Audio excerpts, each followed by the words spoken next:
Isang mapagpalang gabi sa iyo, Kabanong. Kilalanin niyo lamang po ako bilang Terion.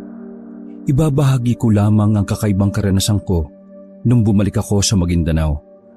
Simple lang ang pamumuhay ng mga magulang ko sa Maguindanao noon. May maliit silang sakahan, taniman ng mga gulay at meron ding palaisdaan. Hindi pa gaanong moderno ang buhay noon. Radyo lang, masaya na kami. Noong panahon na yon ay bata pa ako. Nang mag-college ako ay sa Maynila na ako pinag-aral ng mga magulang ko. Sabi kasi nila, mas maraming opportunity roon. Totoo naman yon. Dahil pagkatapos ko sa college, nakapagtrabaho kaagad ako ng maganda ang sahod. Nakapagpatayo ng bahay para sa mga magulang ko. Pero ang sabi nila, bago sila pumunta ng Maynila at manirahan na for good, gusto nilang umasyal muna ako sa probinsya. 2 araw bago ako mag-file ng leave sa trabaho para dalawin sila. Nagkausap pa kami ni Mama sa telepono. Nako, masaya kami para sa iyo, anak. Unti-unti mo nang nakukuha ang mga pangarap mo. Ma, tagumpay nating lahat ito.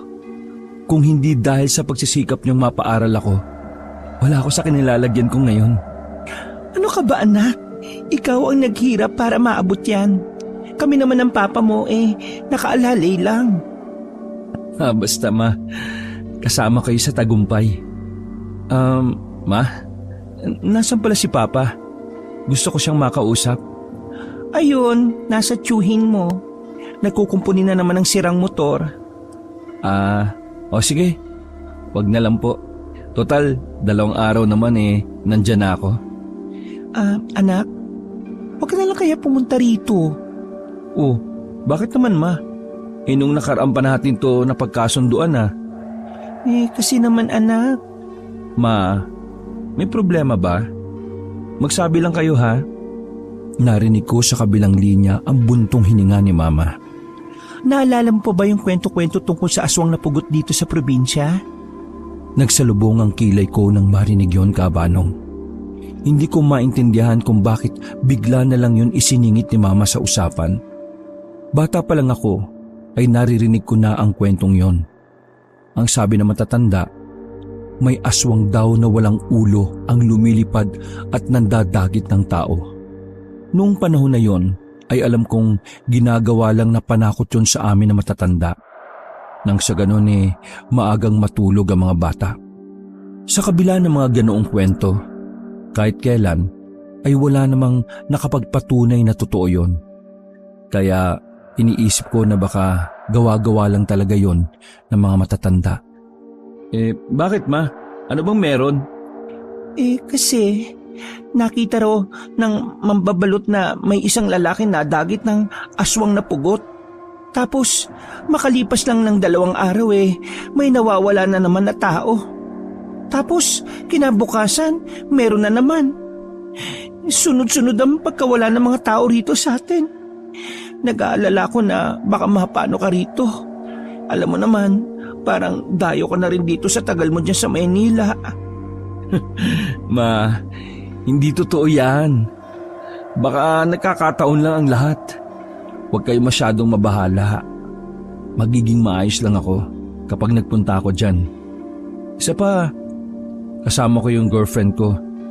Gusto ro kasi niyang makilala kayo ni Papa Agad na nabago ang usapan namin ni Mama. Natuwa ako kasi nawala na ang pangamba sa boses niya. Girlfriend pa ka mo? Aba, dalhin mo nga yan dito. Nagtawanan na lang kami ni Mama. Masaya siya dahil sa wakas may uuwi na akong babae sa probinsya namin. Masayang natapos ang usapan namin ni Mama sa tawag. Napaisip na lang ako sa sinabi niya sa akin tungkol sa aswang. Nawirduhan ako sa nanay ko. Pero malakas ang kutob ko na may something talagang nangyayari sa kanila. Hindi naman kasi yun ikukwento ni Mama kung gawa-gawa niya lang yung kwentong yun. Pinilit ko na lang burahin yun sa isipan ko. Kinabukasan ay inihanda ko ng lahat ng mga dadalhin namin sa Maguindanao. Mas tinuon ko ang atensyon ko sa pag-aasikaso ng mga dapat asikasuhin. Tumagal kami ng halos 2 araw sa biyahe. Marami din kasi kaming hinintuan. Madaling araw na nang marating namin ang Sitio Susana, ang lugar kung saan ako dating nakatira. Malaki na ang pinagbago ng lugar, Kabanong. Nadagdagan na ang mga kabahayan pero kakaunti pa rin ang poste ng ilaw. Ayon sa nanay ko, hindi pa rin naabot ang lugar na yon ng modernisasyon. Kumbaga, dahil liblib nga ang lugar, walang nakaka-interes na dumalaw sa Sitio Susana. Mahal, ang relaxing sa lugar nyo, no? Parang ang sarap tumira dito for good. Nasa bukana pa lang kami ng sitio namin. Napansin na agad ng girlfriend kong si Geneva ang kagandahan ng paligid. Sariwa din ang hangin. Sulit na sulit ang mahabang binyahe namin. Kung marami nga lang opportunity rito bakit hindi na lang dito tayo tumira, di ba? Kaso hanggang ngayon, nananatili pang liblib pa rin ang lugar na ito. Paano pala namimili ng goods ang parents mo? Ayun, babiyahe sila papuntang bayan. Doon lang kasi yung merong mga pamilihan Kung minsan pa, kapag minalas, nauubusan. Kaya nga di ba, nakwento ko sa'yo na may time na ako ang nagpapadala sa kanila ng mga pagkain para hindi na sila bumiyahe. Matatanda na kasi sila Kaya love na love kita Turn on ako sa mga lalaki na mahal nila yung mga magulang nila. At kasama ka ron. Diyos ko, in love ka na naman sa akin Kinurot niya pa ako sa tagiliran. Sa pagpapatuloy ng paglalakad namin, may nakita kami sa gilid ng daan na isang lalaking nakaupo. Sa tansya ko, nasa edad 50 na. Tumingin lang siya sa akin. Ngumiti ako kasi gano'n naman talaga ako sa lahat. Seryoso lang ang tingin ng lalaki. Lalagpasan na namin siya nang bigla niya akong tawagin. Iho, bago ka rito. Bago ka lang? Huminto kami't kinausap ko ang matandang lalaki. Hindi po. Dito na ako nakatira nung bata pa ako. Nagbabalik lang po ako. Hindi na nagsalita matanda. Kaya naman, nagpaalam na rin kami at naglakad palayo. Pagdating namin sa tapat ng bahay namin, napasigaw pa sa tuwa ang nanay ko. Mabilis niyang binitiwan ng sandok at tumakbo sa amin. Niyakap ako agad ni mama ng mahigpit. Kumalas lang siya nang maalala na may kasama pala ako. Ay, sandali. Eto na ba yung girlfriend mo? Oo ma. Siya po si Jean. Ay nako, ganda-ganda mo naman. Sana wag mag-expire ang gayuma. Magandang hapon po. Nakakatuwa po kayo.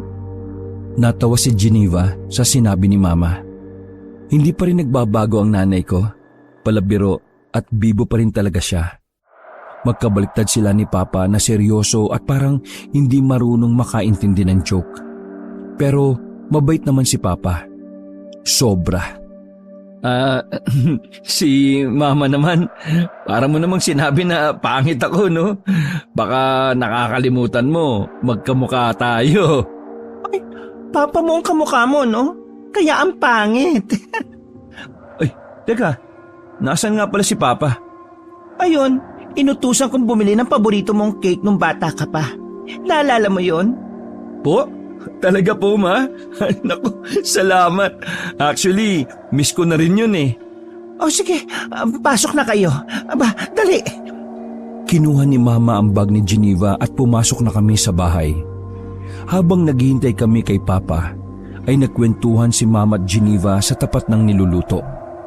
Unang kita pa lang nila pero close na kagad sila. Masaya naman ako noong mga oras na yon. Pagkatapos maluto ng pagkain, ay dumating na rin si Papa. Hindi na naitago ni Papa ang tuwa nang makita niya ako.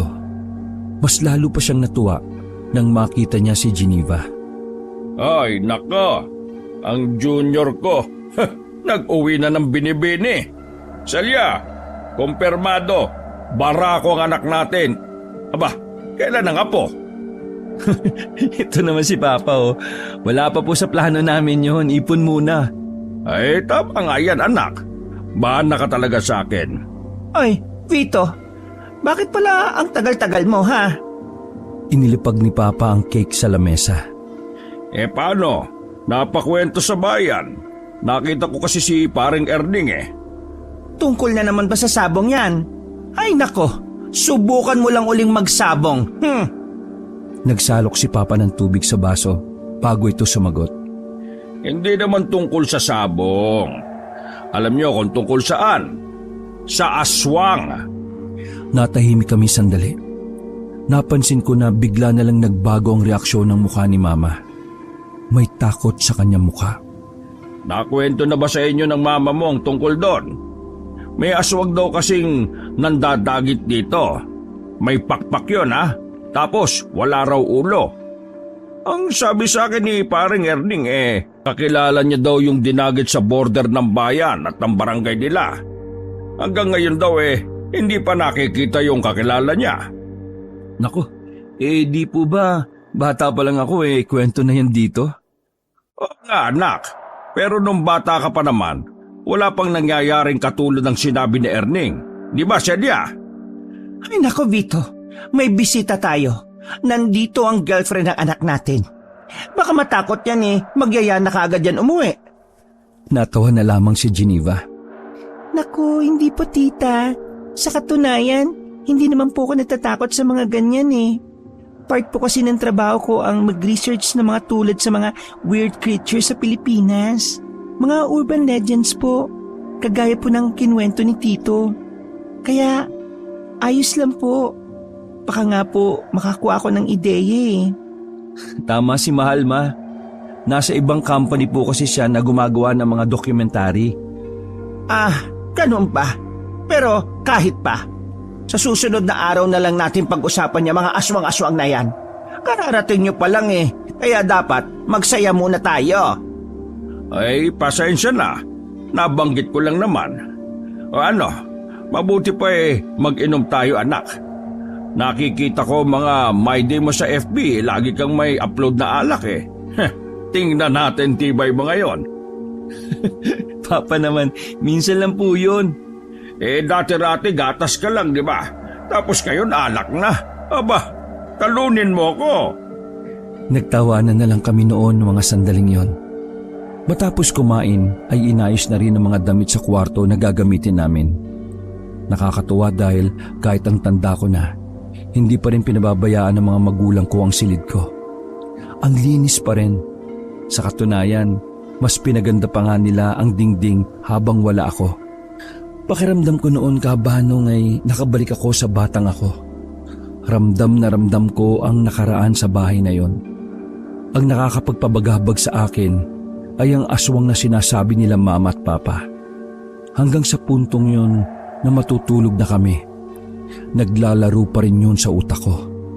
Sa isip-isip ko, kung hindi seryoso ang bagay na yon, hindi ko dapat makikitang nababahala ang nanay ko. Dapat, kalmado lang siya gaya ng dati nung bata pa ako. Nawala naman siyang pakialam sa mga kwentong aswang. Bumuntong hininga na lang ako at bumangon. Nagla-laptop na si Geneva sa lamesa para sa trabaho niya. Buti na lang din, kahit medyo liblib sa sityo Susana, ay may signal na rin doon. Kaya kahit na papaano nakakagamit kami ng gadgets. Kaso, di lang talaga kalakasan ng signal. Iniisip mo pa rin ba yung sinabi ni tita at tito? Ha? Oo Ikaw as researcher, naniniwala ka bang totoo yung mga aswang? Humarap sa akin si Geneva. Personally, yes. Hindi pa ako nakakita pero sa dami ng mga in-interview ko dati, masasabi ko talagang totoong nag-i-exist sila. Kung nag-i-exist sila, bakit ang hirap mapatunayan na nag-i-exist sila? Kasi mailap sila sa tao. Kaya nga sila may kakayahang mag-anyong tao para maitago nila ang pagiging aswang nila. Tumango na lang ako sa sinabi ni Geneva. Humiga na lang ako ulit sa higaan at mga ilang sandali lang ay dinalaw na rin ako ng antok. Nabulabog ako sa pagtulog ko nang may isang boses lalaki ang narinig ko na gumigising sa akin. Pagmulat ko ng mga mata ko, Bumungad sa akin ang isang lalaki na parang kaedad ko lang. Makintab ang ulo niyang kalbo. Makapalang kilay na parang dinagdagan pa ng uling sa sobrang itim. Bumangon ako at nagtataka. Oy, Terion, di mo na ba ako naalala? Ako ito, si Endong, pinsan mo. Yung kasama mo sa panghuhuli ng gagamba dati. Agad na umarko ang ngiti ko nang makilala ko na siya. Sobrang laki na kasi ang pinagbago niya. Huling pagkikita pa kasi namin mga high school pa lamang ako. Buisit ka. Ikaw na pala yan. Bakit ka kasi nagpakalbo? Mukha kang roll-on na deodorant baliw. Yabang mo naman, porque medyo gwapo ka na. Parang dati lang ang panghi-panghi mo. Uy, huwag kang maingay. Marinig ka ni Geneva. Hindi ba alam ng jowa mo na mapangi ka nung bata ka? Para kang timang. Kumusta ka naman? Anong pinagkakabalaan mo? Umupo si Endong sa dulo ng kama ko. Base sa nakikita ko sa kanya, ay medyo maayos naman ang buhay niya. Government worker ako, insan. Pero nakalive ako ngayon. Nalaman ko kasi na uuwi ka raw eh. Ganon ka kay-special sa akin ha. Mukha mo. Ano palang kailangan mo't kaaga-aga naabala mo ko. Papayagan ka ba ng jowa mo? Ngumisi ako sa kanya at tumayo, saka inayos ang buhok ko sa salamin. Bakit? Saan mo ba ako dadalin? Hindi yung papayag kapag sa inuman. Hindi naman kasi ako nainom eh. May kukunin lang tayong gamit sa kabilang barangay. Paanding na rin natin magpinsan. Bahala ka kung papayagan ka ni Geneva at ni Mama. Akong bahala. Natapos ang sandaling pag-uusap namin. Lumabas na rin kami para sabay-sabay mag-umagahan sa sala. Maayos na nagpaalam si Endong kay Mama at Geneva. Pinayagan siya na isama ako sa kung saan man kami pupunta. Magaling din kasing magdaldal si Endong. Mga bata pa lang kami, mahusay na talaga siyang makipag-usap. Lumipas ang ilang oras. Pagkatapos namin magkwentuhan nila Mama at Papa, ay naghanda na rin ako para sa alis namin ni Endong. Mga bandang 6:00 na nang sunduin niya ako sa bahay. Pinaalalahanan pa kami ni Mama na huwag umuwi ng sobrang alanganing oras. Wala rin naman kaming naging problema kay Geneva. Masyado kasi siyang dinaldal ni Mama. Ano ba kasing kukunin natin sa pupuntahan natin? Baka mamaya droga yan idamay mo pa ako. Uy, ano ka ba? Walang droga dito no? Sa Maynila lang uso yun. Ano nga? Bakit kailangan pa akong kasama? Wala lang. Namiss nga lang kitang kasama. Ayaw mo ba? Napatigil kami sa paglalakad nang may makita kaming mangilan-ngilang tao. May tinatanaw ang mga tao sa baba ng ilog. Naintriga kaming dalawa ni Endong kaya naman dali-dali kaming lumapit sa mga yon. Ano pong meron dyan? Tumitingin kami sa ibaba ng ilog pero wala talaga kaming makita roon. Hindi pa namin malalaman kung hindi sasabihin sa amin na matanda. Ayan sa ilalim ng nakatumbang puno. Nandun may lalaking bangkay. Nakatinginan kami ni Endong noong mga sandaling yon. Baka sa mukha ni Endong ang pagkalito at pagkabahala. Insan, uso na ba salvage dito? Hindi. Ang payapa dito sa Sitio Susani. Ngayon lang nangyari yan. Ganun ba? Tara. Baka maliit pa tayo ng uwi. Mabuti pa nga. Naglakad na lang kami ulit ni Endong. Pero binago ng eksenang yon ang mood naming dalawa. Hindi na kami nakapagkwentuhan. Tahimik na lang kaming dalawa. Makalipas ang ilang minuto ay hindi na rin ako nakatiis. Binasag ko ang katahimikan. Insan, may tanong lang ako. Ha? Sige. Basta wag lang mata. Tanga ako ron eh. Etong tanong ko, curious lang naman ako. Kaya wag mo akong pagtatawanan Insan, may aswang ba dito sa Sitio Susana? Napatigil sa paglalakad si Endong. Nabigla ako kaya huminto na lang din ako. Oh, anong problema? Nasabi na ba sa'yo ni tita? 2 days ako nung napag-usapan namin ni Mama. Ang sabi pa nga niya wag na akong tumuloy. Gawa nga ng meron daw nagalang aswang dito at nang dadagit ng tao. Totoo ba yun? Oo, insan. totoo yun. Oh, bakit ka nabulong? Totoo, Insan! Uy, parang timang sakit sa tenga. Tiningnan muna ni Endong ang paligid. Para bang sinisiguro niya kung may makakarinig sa sasabihin niya. Insan, ako, naniniwala ako. Alam kong hindi ka maniniwala kasi wala namang ganito sa Maynila eh. Pero noon, bago ako magkolehiyo, nakakita ako ng aswang. May pakpak. Para siyang manananggal. Pero hindi katawan ng nahati sa kanya, kundi liig. Ha? Kagayang-kagaya ng sinabi ni Mama. Pero teka, paano mo pala nakita yun? Di umuwi ako ng madaling araw. Nakita ko sa taas ng punong bayabas na nalagas. Walang ulo, Insan. As in. Pasensya ka na, Insan ha. Hindi kasi talaga ako naniniwala hanggat hindi ko nakikita eh. Hindi naman kita pinipilit maniwala eh. Basta kapag dumating yung time na nakita mo na, walang iyakan ha. Ngumisi na lamang ako sa kanya. Wala akong nararamdaman na kahit konting takot, kahit na tinatakot niya ako. Mag-aalas 7 na nang marating namin ang pupuntahan naming Kabanong. Nasa tapat kami ng isang bahay na bato. Hindi ko alam kung anong gagawin namin doon. Pero ang sabi ni Endong, may lalabas daw doon na babae. Maya-maya ay hindi nga siya nagkamali. Isang babaeng nasa edad 40 ang lumabas. Magandang gabi po, Aling Dina. Ang bayad? Naglabas ng pera si Endong. Inabot niya ang 1,000 piso. Pagkatapos, may inabot naman ng babae na nababalutan ng telang itim. Bumalik agad ang babae sa bahay at padabog na sinara ang pinto. Uy, ano ba yan? Sure ka na hindi droga yan ha? Dahan-dahan binuksan ni Endong ang tela. Langis, Insan. Magagamit ko ito para malaman kung may aswang sa paligid. Kukulo ito kapag may nadetect siya na may aswang sa paligid. Ha? Mukhang pamprito lang yan eh. Timang, hindi. Marami nang nabili nito. Wala nang mabuhay na naman yung usapin dyan tungkol sa aswang na yan. Ikaw bahala. O ano, uwi na ba tayo? Ayaw mo na ba gumala? Punta tayong bayan. Balo ka ba? Magagalit si Geneva, no? Ito naman, ngayon lang eh. Text mo lang tapos magpaalam ka na lang uli. Ha? Wala nga signal dito eh.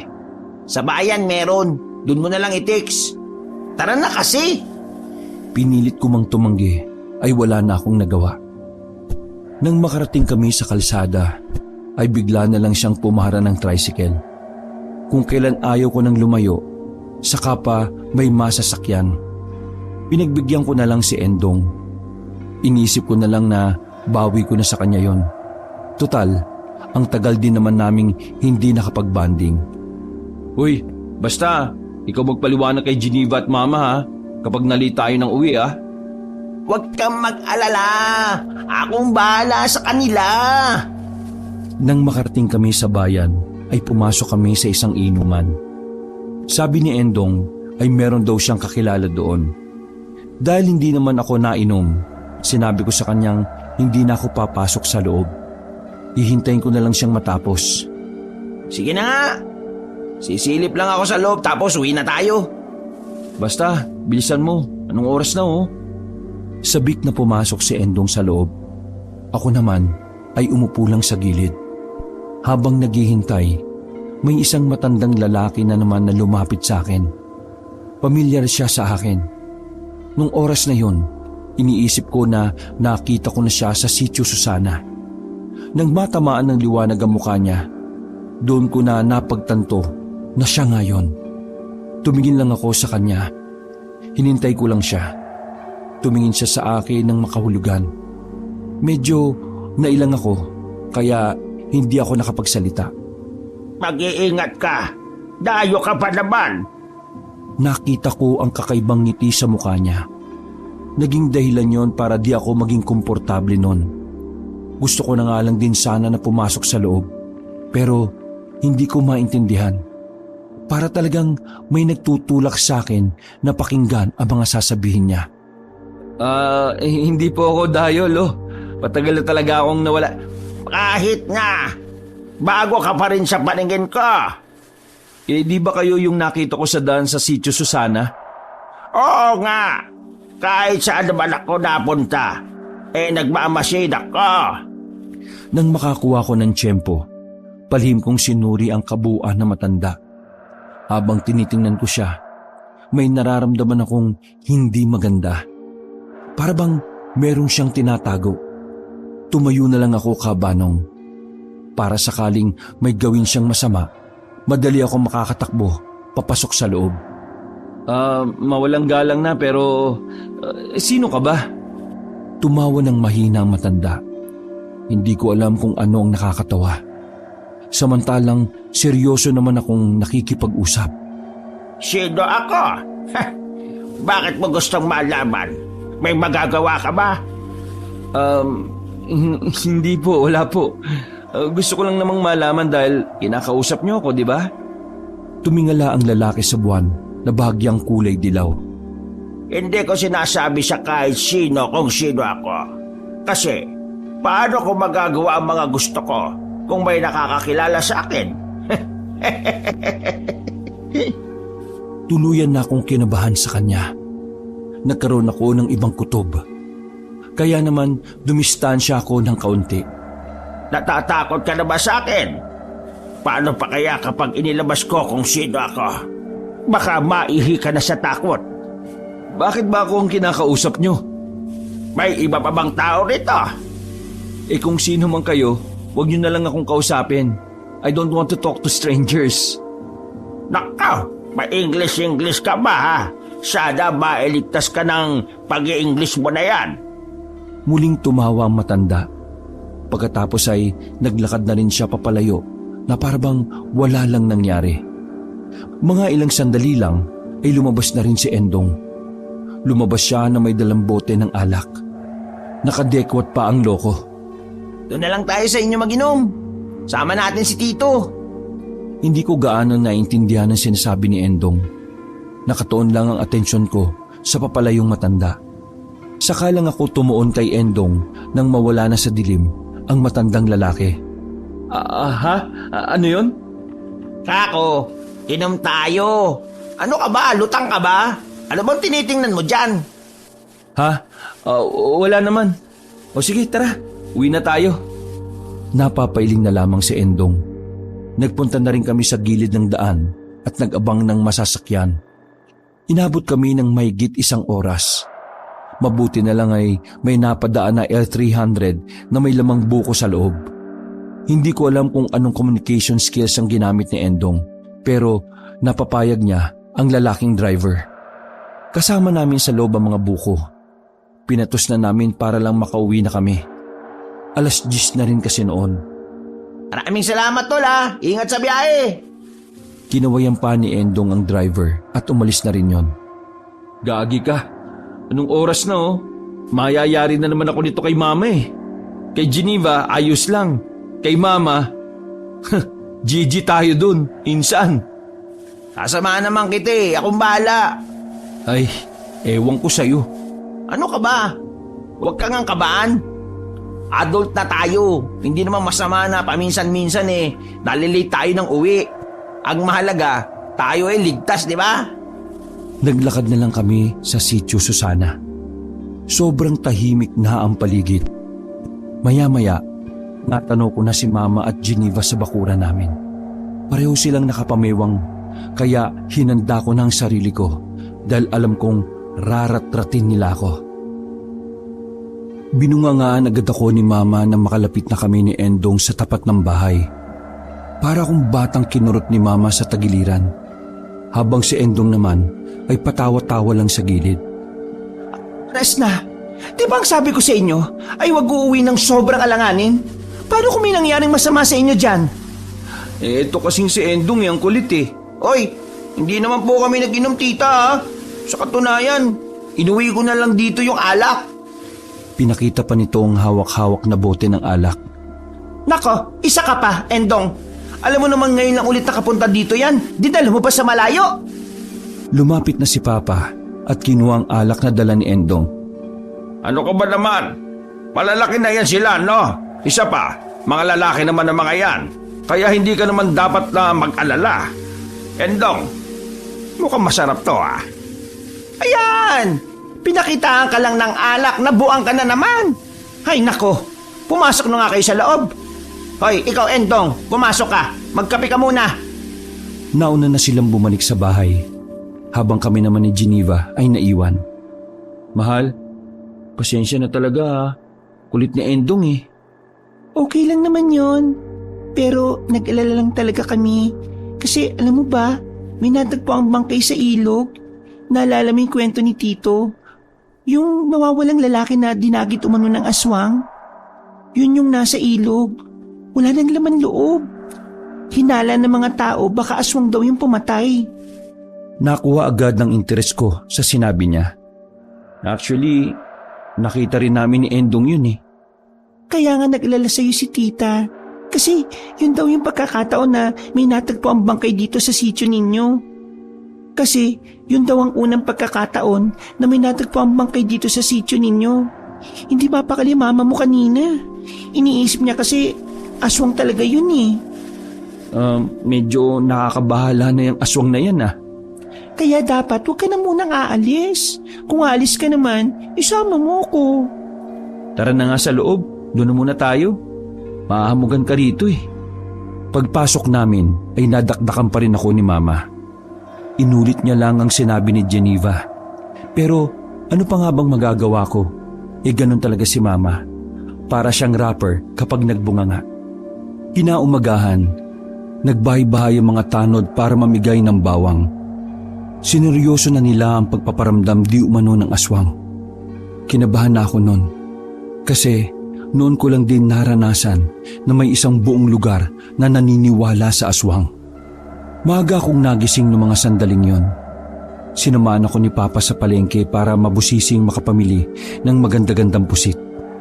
Habang namimili kami, hindi ko maiwasang pakinggan ang kwentuhan ng mga tindera.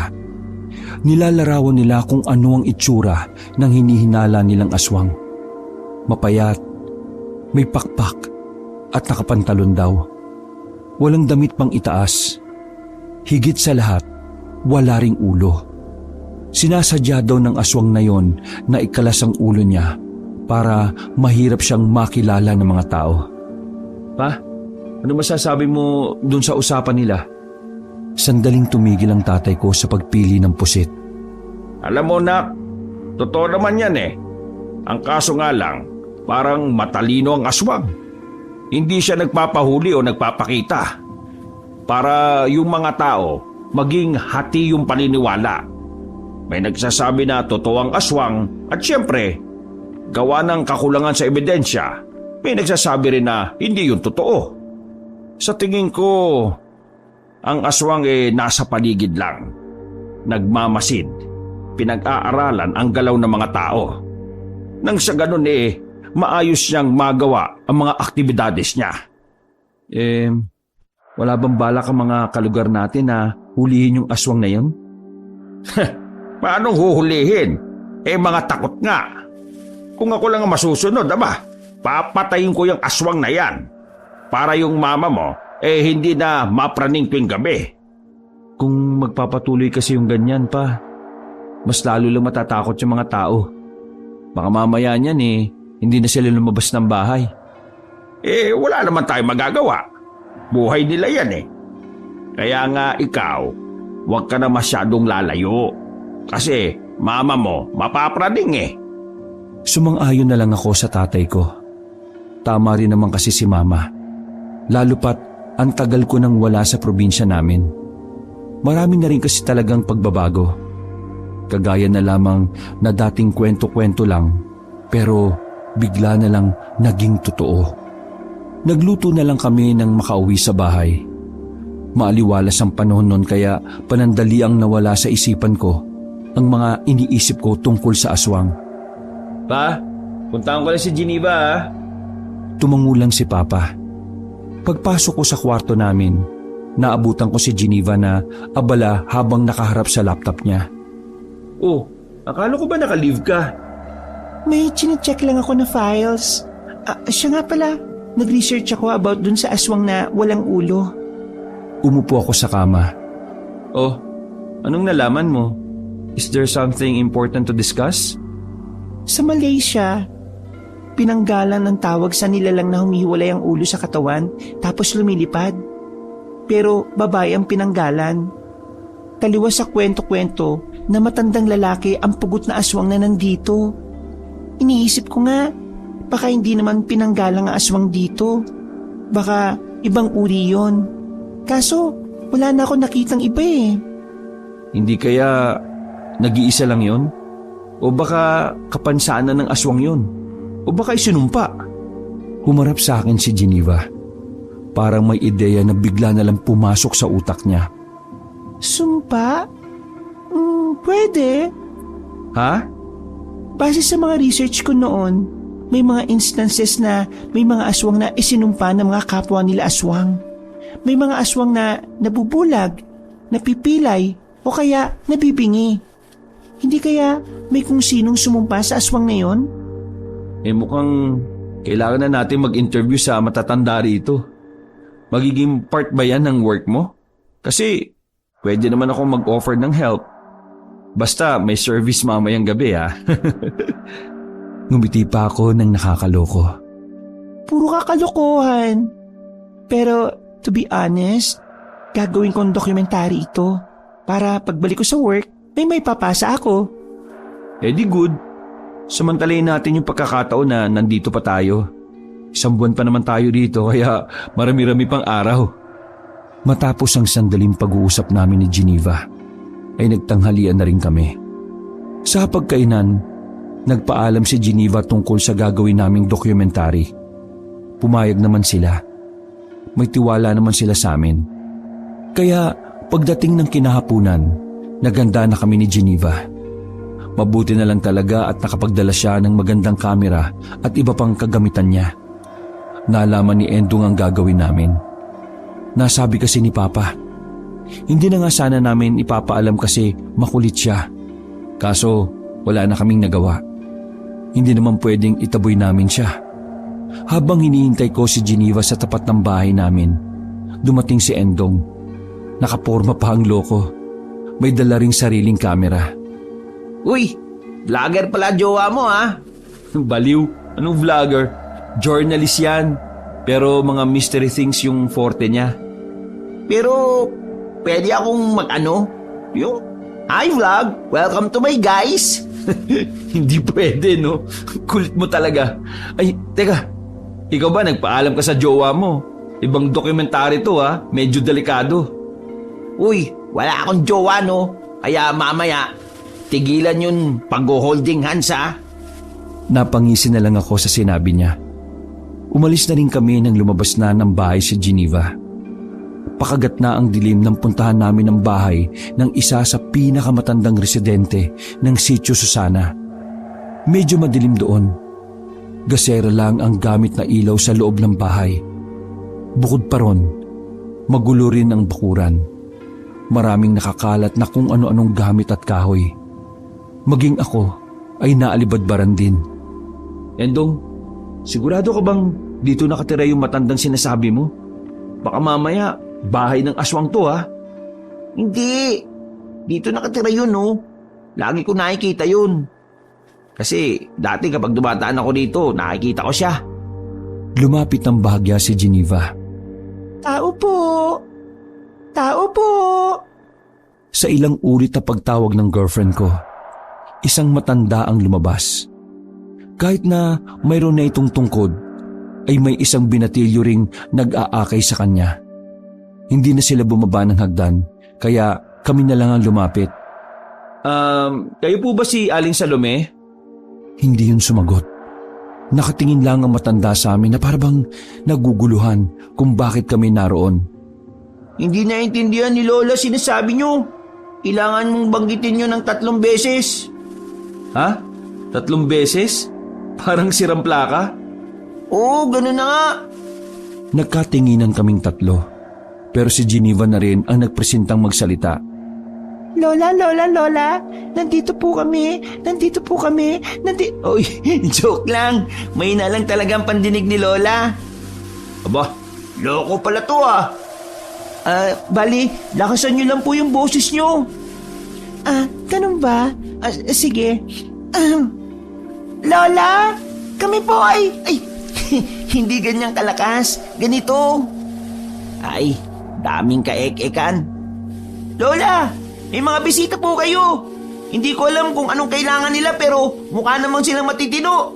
Tatanggapin ba natin sila sa loob ng bahay natin? Napatakip kami ng tenga dahil sa lakas ng pagkakasabi ng binatilyo. Napansin naman namin na narinig yun na matanda. Sige, papasukin natin sila. Pambihira, baka isipin ng makakarinig may nag-aaway Pinapasok na nila kami at pinaupo. Tabi-tabi kami sa mahabang upuan, nayari sa katawan ng puno. Paano nyo pala kami narinig kanina bago kayo lumabas? Nakita niya kayo sa siwang ng bintana. Hindi pa naman kasi bulag si Lola Sige, wag ka na kasi magsalita, yan tuloy. Napailing na lang si Endong nang makaramdam ng kaunting hiya.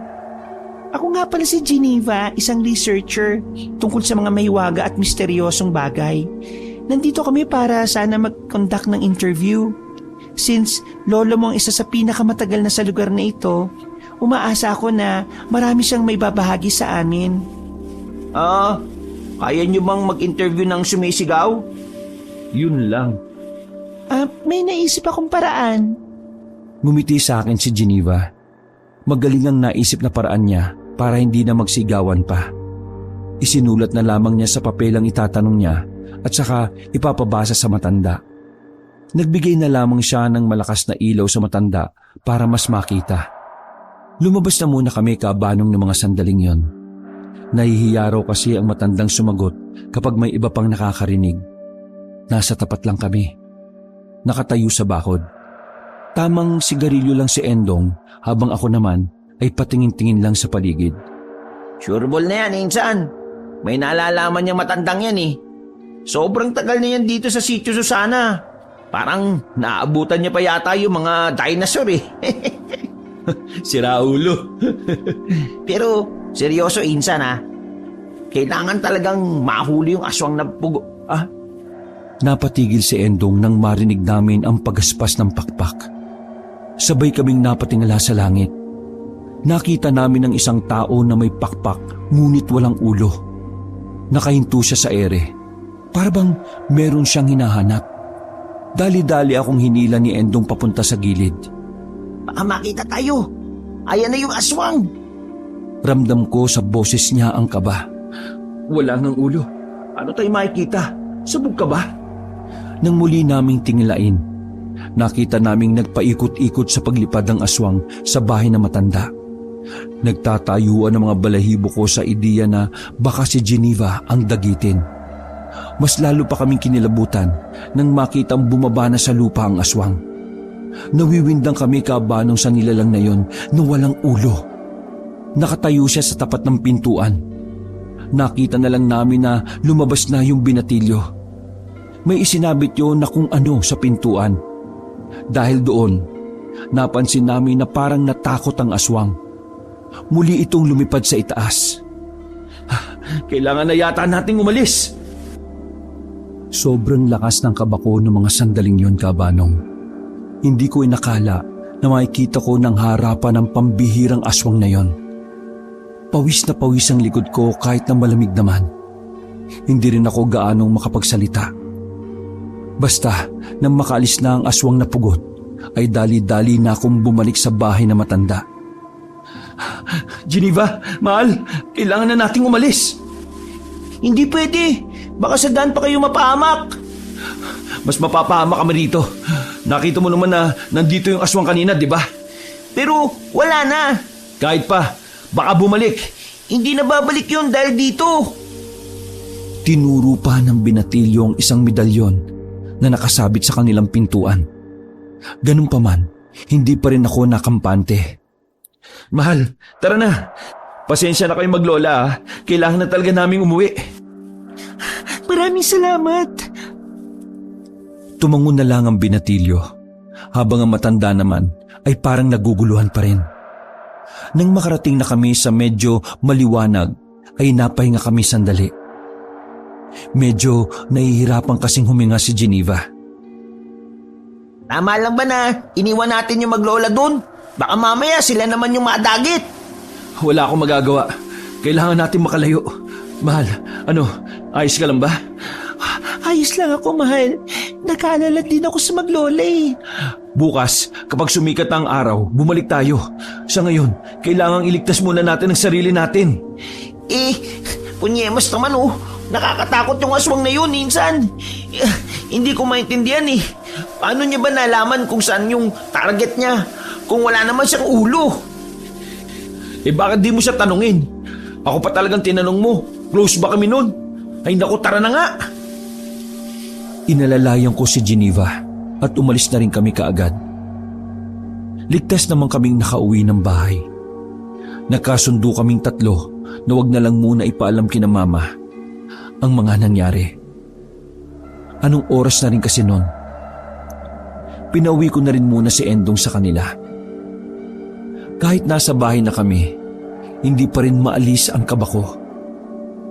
Parang nararamdaman ko pa rin ang presensya niya. Hindi rin kumakalma ang mga balahibo ko.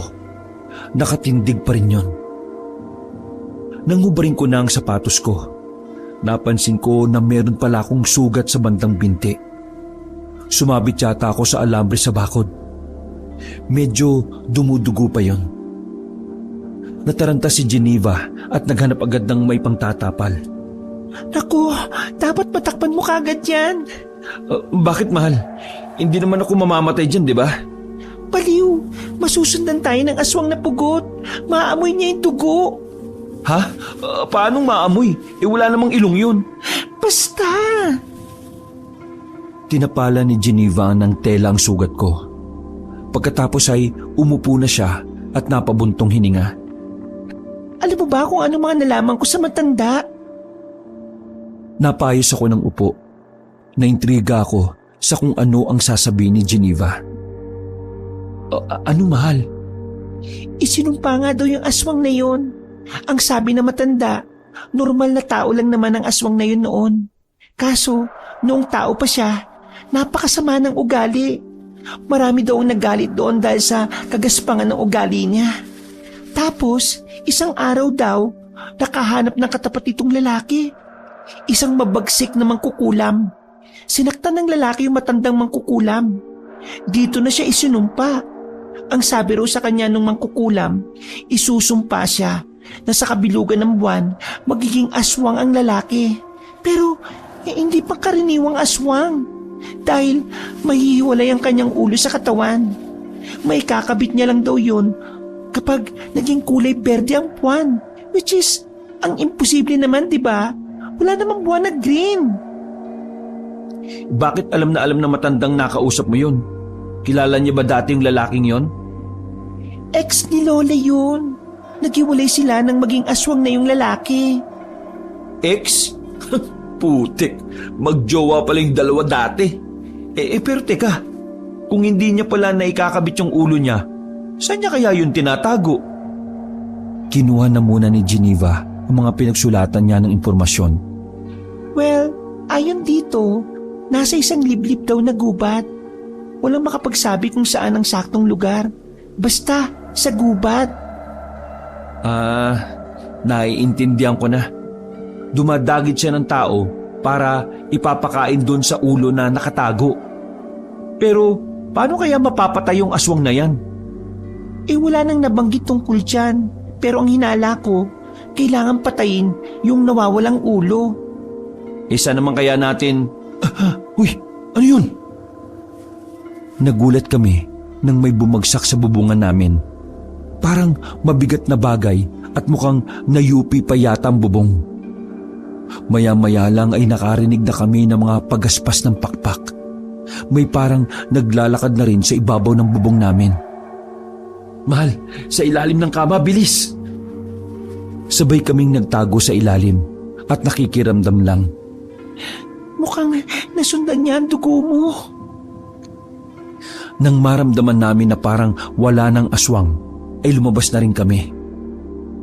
Agad naming pinuntahan si Papa at Mama sa kwarto nila, na noong mga sandaling yon Nararamdaman na rin pala nila ang aswang na nasa labas. May hawak ng buntot pagi si Papa, habang si Mama naman ay kutsilyo ang hawak-hawak. Aswang ang nasa labas, anak. Kaya dito lang muna kayo sa amin. Walang mag-iingay, ha? Lakas loob na sumilip ang tatay ko sa labas. Nanlaki ang mga mata niya nang makitang may pugot na tao ang nakatayo sa bakuran namin. May pakpak siya na nakatupi na. Pagbalik ni Papa sa kwarto, nakita naming gumagalaw ang doorknob ng pinto. Sinyalis lamang yun na pinipilit ng aswang na ikutin ang doorknob. Anak, hawakan mo ang itak. Kapag pumasok ang salot na yan, dapat handa ka. Tumango na lamang ako kay Papa. Naramdaman namin na wala na sa main door ang aswang. Naririnig namin ang pagtapak ng mga paa ng aswang. Sisilip din sana ako sa sala nang makarinig na naman kami ng malakas na putok. Nasa 4 na putok yon. Parang nasaktan ng aswang base sa paghiyaw nito. Lumipad na rin yon palayo. Pinalipas na muna namin ng ilang minuto bago kami lumabas. Nang masiguro namin na ligtas na, saka na binuksan ng tatay ko ang pinto. Isang pamilyar na matandang lalaki ang bumungad sa amin sa bakuran. May hawak itong shotgun, habang may sigarilyo pa sa bibig. Papa, Diyos ko, bumalik ka na! Nagsalubong ang kilay ko. Hindi ko naintindihan kung bakit tinawag ni Mama na Papa yung misteryosong matanda. Sapagkat yun ang matandang nakausap ko at yung nakita namin sa daan. Pa, sino yun? Yan ang kinukwento lagi ng mama mo. Lolo mo yan. Ngayon lang nagpakita mula nang umalis siya noong hindi ka pa ipinapanganak. Nilala kita. Tinuro pa ako na matanda. Halos mag-iiyak si Mama nang yakapin niya si Lolo. Namangha ako kasi kahit matagal na, nakilala niya pa rin ang tatay niya. Nagkaroon ng reunion ng mga sandaling yon. Kahit na papaano ay nakalimot kami sa kilabot na dala ng aswang. Pinapasok ni Mama ang tatay niya. Hindi pa rin ako makapaniwala na siya pala yon. Ang weirdong matanda na 2 beses kong nakita. Paano kayo nagkakilala? Ilang beses ko na po siyang nakikita rito sa atin eh. Ikaw naman, Tay. Bakit hindi ka man lang nagpakita kagad? Nakto, saka na ako magpapaliwanag sa iyo. Ang unahin natin ay ang aswang. Kaya ako naparito sa Sitio Susana dahil sa aswang na yan. Nung mga sandaling yon, saka ko palang napansin ang kakaibang tindig at pormahan ni Lolo. Nanggugulo ang aswang. Kapag hindi pa yan napigilan, marami ang mapapahamak. Mawalang galang na po. Pero may mga nalalaman po ba kayo sa aswang na yon? Napatingin si Lolo sa girlfriend ko. Kinikilala niya ang mukha nito pero salubong ang kilay. Sino ka? Wala namang maganda sa pamilya namin ah. Sumimangot agad si Mama. Nakaramdam ng kaunting hiya si Geneva kaya ako na ang sumagot. Lo, si Geneva po, girlfriend ko. Isa siyang researcher sa Maynila kaya kinakala po niya lahat ng impormasyon tungkol sa aswang na gumagala rito. Huminga ng malalim si Lolo at umupo sa tapat ng lamesa. Sumeryoso na ang mukha nito. Isinumpa ang aswang na yan. Hindi siya titigil. Mandadamay siya sa pagiging miserable na kanyang buhay. Celia, anak, patawarin mo ko kung matagal akong nawala. Kinailangan kong gawin yon para protektahan ka.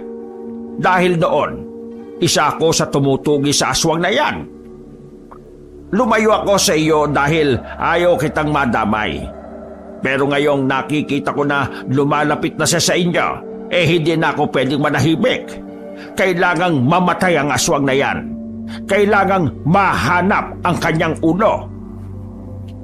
Dinampot ni Lolo ang baso sa lamesa at uminom ng konti. Lo, yung ininom niyo po, pinagbabaran po ng tangkay ng bulaklak yan eh. Napabugas sa baba si Lolo Lintik. Bakit ba wala kayong flower vase at sa baso kayo naglalagay ng bulaklak? Muntikan na akong matawa, pero buti na lang ay napigilan ko. Huminga ako ng malalim. Sasamantalayin ko ang pagkakataon na magtanong kay Lolo dahil hindi ko talaga siya kilala. Nababanggit lang siya sa akin pero hindi ko naman siya nakikita. Lo, ano po ba kayo? Manunugis o albularyo? Parehas. Gusto ko po sanang sumamang manugis ng aswang, Lo eh. Agad na kumontra si Mama sa sinabi ko. Kung katabi niya lang siguro ako, ay baka nakakurot na naman niya ako sa tagiliran. Sasama. Bawal. Delikado ang ginagawa ni tatay. Anak, hayaan mo na ang anak mo. Lalaki yan. Dapat dyan sumasama para sa kapayapaan. Tama si tatay. Ayanan natin ang anak natin. Isa pa, experience din yan at bonding kasama ang lolo niya. At saka, alam kong hindi siya pababayaan ni tatay. Sige na, Ma. Isipin mo na lang na para din ito sa lahat ng taga Susana. Isa pa, kasama ko rin naman si Geneva sa laban na ito eh. Ay nako, bahala na nga kayo sa buhay nyo. Basta, ipangako nyo sa akin na babalik kayo ng buhay ha. Nagpatuloy pa ang usapan at kwentuhan namin hanggang madaling araw. Gumaan kahit na paano ang pakiramdam namin. Pero habang nag-uusap-usap kami, napapansin ko ang mata ni Lolo na patingin-tingin sa paligid. Nakikiramdam siya. Doon pa lang, alam ko nang hindi siya basta-basta albularyo at manunugis. Nang makatulog na si Geneva, pumunta ako sa sala. Naabutan kong nakaupo sa sofa si Lolo. Akala ko nung una ay natutulog na siya kahit nakaupo. Yung pala ay gising na gising pa siya. Hindi ko nakala na apo kita. Hindi ko nga rin po inaasahan yun eh. Tulungan mo akong gawin ang huli kong misyon bilang albularyo at manunugis. Patayin natin ang aswang. Makakaasa kayo sa akin, Lo. Apo, hindi na ako magtatagal sa mundo. May sakit ako. Bilang na ang mga oras ko rito. Kaya sana bago ako mawala, maging matagumpay man lang ako sa misyon ko. Ngumiti sa akin si Lolo, pero kalungkutan ang hatid sa akin ng ngiting yon. Hindi ako handa na marinig yon. Iniisip ko pa lang kung gaanong masasaktan si Mama, ay nahihirapan ako. Hindi ko na muna sinabi kay Mama ang tungkol doon. Hindi ko alam kung papaano sisimulan. Kaya minabuti ko na lang na ilihim at hayaang si Lolo na lang ang kusang magsabi. Kinabukasan, maaga kaming nagsipaggising. Pinag-usapan namin nila Lolo ang mga hakbang namin, kung saan ang lugar na naroroon ang ulo, at kung papaano namin ilalayo roon ang katawan. Magaling si Lolo sa pagpaplano. Halatang halata yon sa kung paano siya mag-isip. Pero sa kabilang banda, kinakabahan din ako. Kasi kung maraming taon na pala ang nakalipas, ibig sabihin nun, hindi rin talaga basta-basta ang aswang na yon. Huminga na lang ako ng malalim. Inisip ko na lang na para yon sa lahat ng taga-Susana. Hapon pa lang ay inihanda na namin ng mga sarili namin. Nailatag na kasi ni Lolo ang lahat ng dapat naming gawin. Alam din ni Lolo kung saang gubat pupuntahan ang ulo ng aswang. Pagdating ng gabi ay nagpaalam na rin kami kina Mama at Papa. Maiyak-iyak pa si Mama, pero wala na siyang nagawa kundi ang yumakap kay Papa. Hindi ko inakala na hahantong kami sa ganoong punto. Simpleng tao lang naman kasi kami ni Geneva sa Maynila. Pero doon, para kaming mga bayani na lulusob sa gera. Wala akong nararamdamang kaba kahit kaunti sa mukha ni Lolo. sanay na siguro siya sa mga sagupaan. Palabas na kami ng bakuran nang biglang dumating si Endong. Pinsan ko si Endong sa side ni Papa, kaya hindi sila makakilala ni Lolo. Nagtataka pa nga si Endong kung sino yung kasama namin. Sumenyas lang ako sa kanya na lolo ko. Sama ako! Bro, insan, delikado, bawal, kami lang. Sige na! Wala naman akong ginagawa eh. Ang kulit mo naman. Sama mo na yan. Kailangan natin ng ipapain. Nagulat si Endong nang marinig yon. Ano? Ipapain? Napapailing na lang ako at naglakad na rin kami paalis. Dala namin ang kailangan na panghuli ng aswang. Dala rin namin ang mga gamit ni Geneva sa dokumentary niya.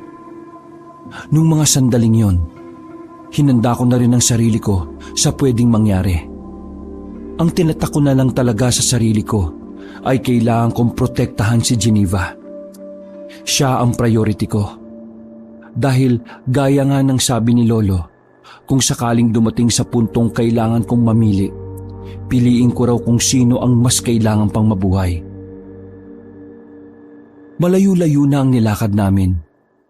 Wala na kaming masakyan dahil 9:00 na nang kami nakaalis. Medyo nabibilib ako kay Lolo noon. Kahit na matanda na, parang hindi siya napapagod. Ganun talaga siguro kapag saan-saan na lang nakakarating. Lolo mo ba talaga yan? Parang timang, no? Uy, marinig ka niya. Palapa ka talaga niyan sa aswang. Mga ilang sandali lang ay pumasok na kami sa kagubatan. Base kay Lolo, yun na ang saktong daan patungo sa kinaroroonan ng ulo ng aswang. Kinabahan kami nang bigla na lang huminto si Lolo. Agad kong pinapunta sa likuran ko si Geneva. Habang si Endong naman ay inilabas na rin ang pinahiram kong kutsilyo. Lo, bakit po? Ha? Anong bakit? May nararamdaman po ba kayo sa paligid? Ano? Nag-ayos lang ako ng sinturon ko. Ano ka ba? Sorry po. Napakamot na lang ako sa ulo at saka naglakad na rin kami ulit. Sa aming paglalakad, nalagpasan na namin ang gubat na yon. Tumawid kami sa isa pang kalye at may pinasok kaming isang abandonadong barangay. Nagtataka ako noon kasi ang sabi ng matanda, nasa kagubatan daw nakatago ang ulo. Lo, may nakausap kaming matanda eh. Sabi niya, nasa kagubatan daw yung ulo ng aswang. Abandonadong barangay na po itong narating natin eh. Uli na sa balita matandang yon. Lumipat na ng lungga ang aswang. Nandito na. Sa hindi malamang dahilan, nagtayuan na ang mga balahibo ko, Kabanong. Kakaiba ang aura na meron ng lugar na yon. Titingnan mo pa lang ay parang dinadala ka na sa madilim na nakaraan. Nang tingnan ko si Endong, napansin ko na kinakabahan na rin siya. Hindi na mapakali si Endong. Palagay ko, nagsisisi na siya noon na sumama pa siya sa amin. Samantala, sinimulan na rin ni Geneva ang pagkuha ng video. Ako naman ay alerto lang. Iisa-isahin natin ang kabahayan. Maging alerto kayo. Dalang malaking flashlight, ay naglakad kami papasok ng abandonadong barangay. Magkakadikit kaming tatlo. Parang tanga pa si Endong dahil kung makakapit sa akin, parang tarsier.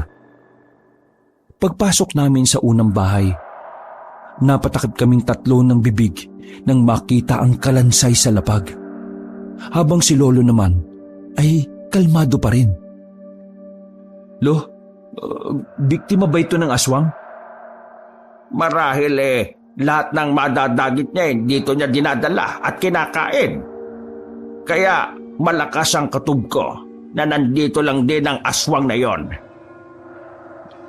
Marami pa kaming nakitang mga kung ano-ano roon. Sa mga sumunod na bahay, may mga kalansay ng bata rin.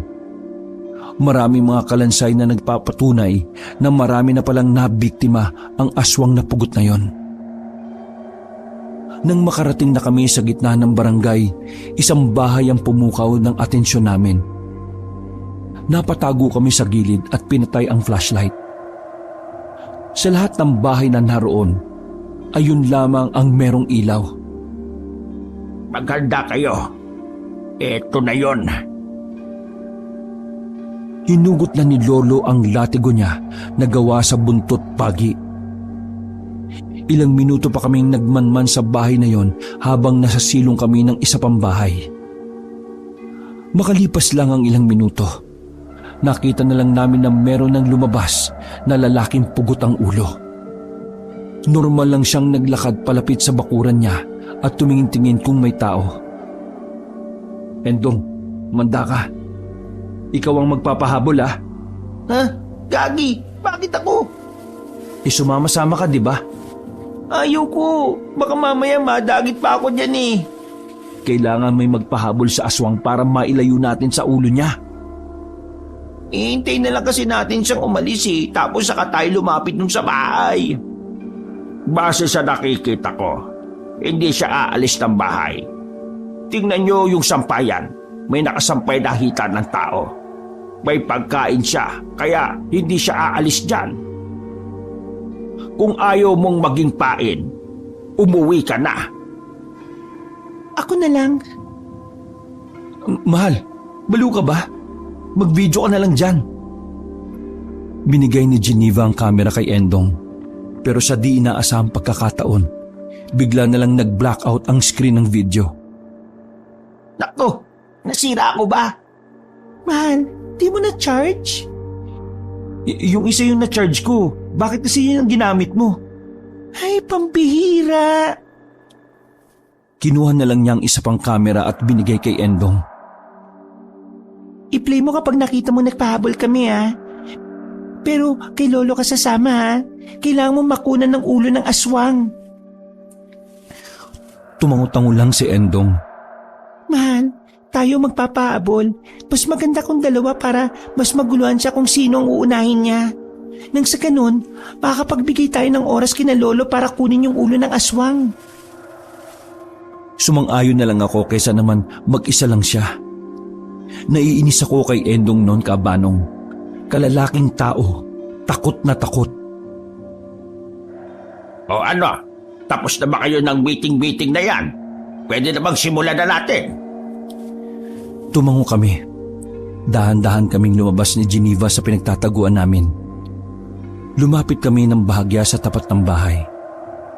Kumuha ko ng bato at binato ko ang lalaking pugot. Tinamaan siya sa dibdib. Kaya agad niya kaming naramdaman. Mahal, takbo na! Bumuka ang pakpak ng aswang. Wala itong sinayang na pagkakataon. Lumipad agad sa ere at hinabol kami. Maigpit ang hawak ko sa itak nun habang nakatingala sa itaas. Sumot kami ni Geneva sa ilalim ng isa pang bahay. Bumaba ang aswang at nakiramdam kung nasaan kami. Lumigid kami papunta sa gilid ng bahay.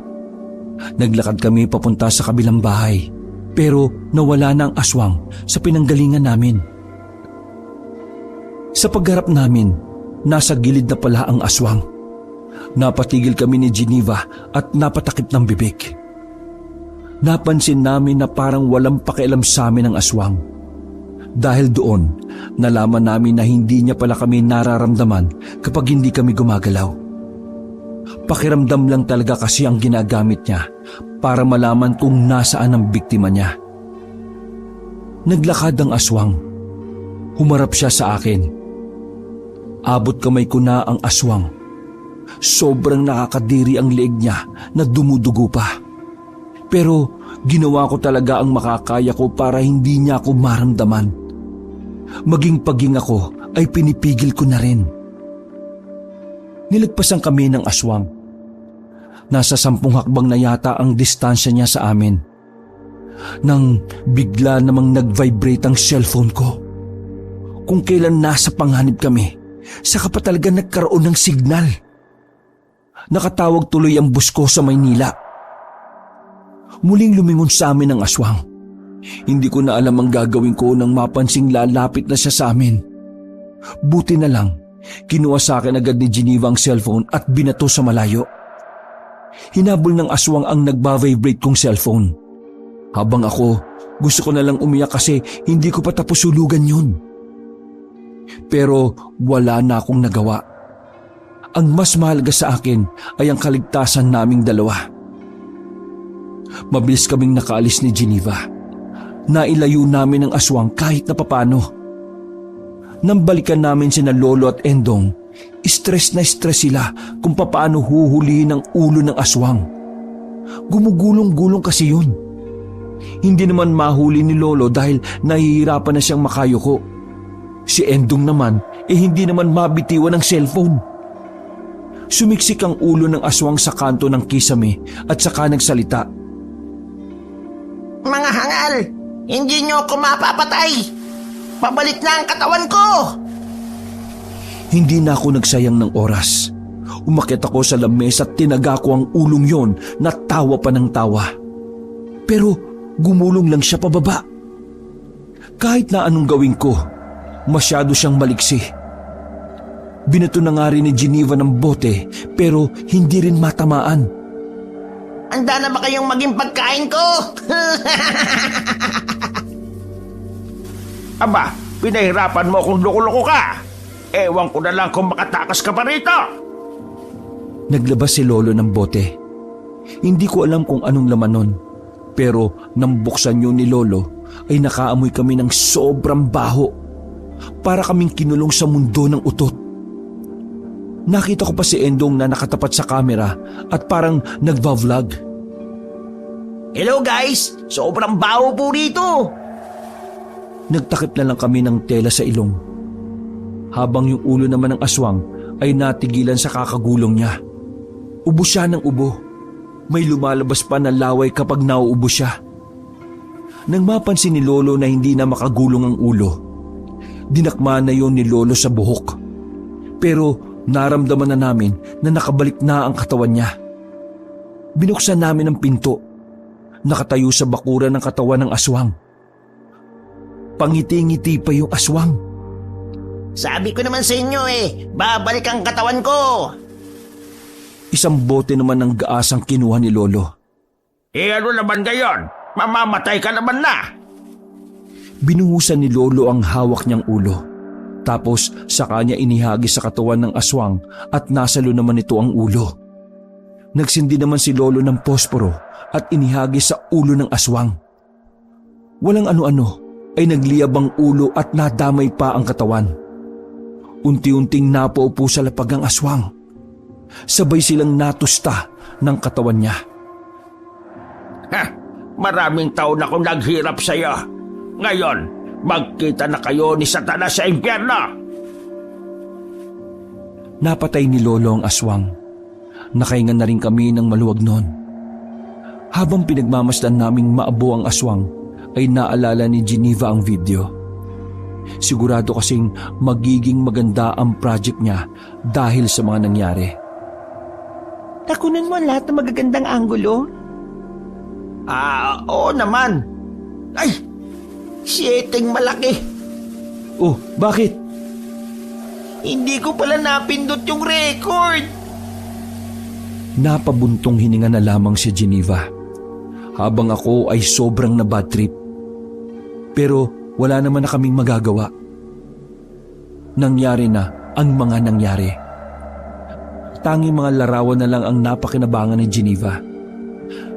Nang maabo na ang aswang na yon, nagpatulong naman akong hanapin ang cellphone ko. Nakita naman namin yon, kaya nagdesisyon na kaming umuwi na rin kaagad. Masaya si Lolo sa mga nangyari. Nawala na ang banta sa Sitio Susana. Hanggang sa dumating ang huling araw niya sa mundong ito. At nakangiti siyang pumikit. Dahil sa wakas, natapos niya ang natitira niyang misyon. Wala na kaming dapat intindihin pa na panganib. Ang inisip na lang namin noon ay kung papaano naming gagawing makabuluhan ang mga natitira naming araw sa Sitio Susana. Wakas.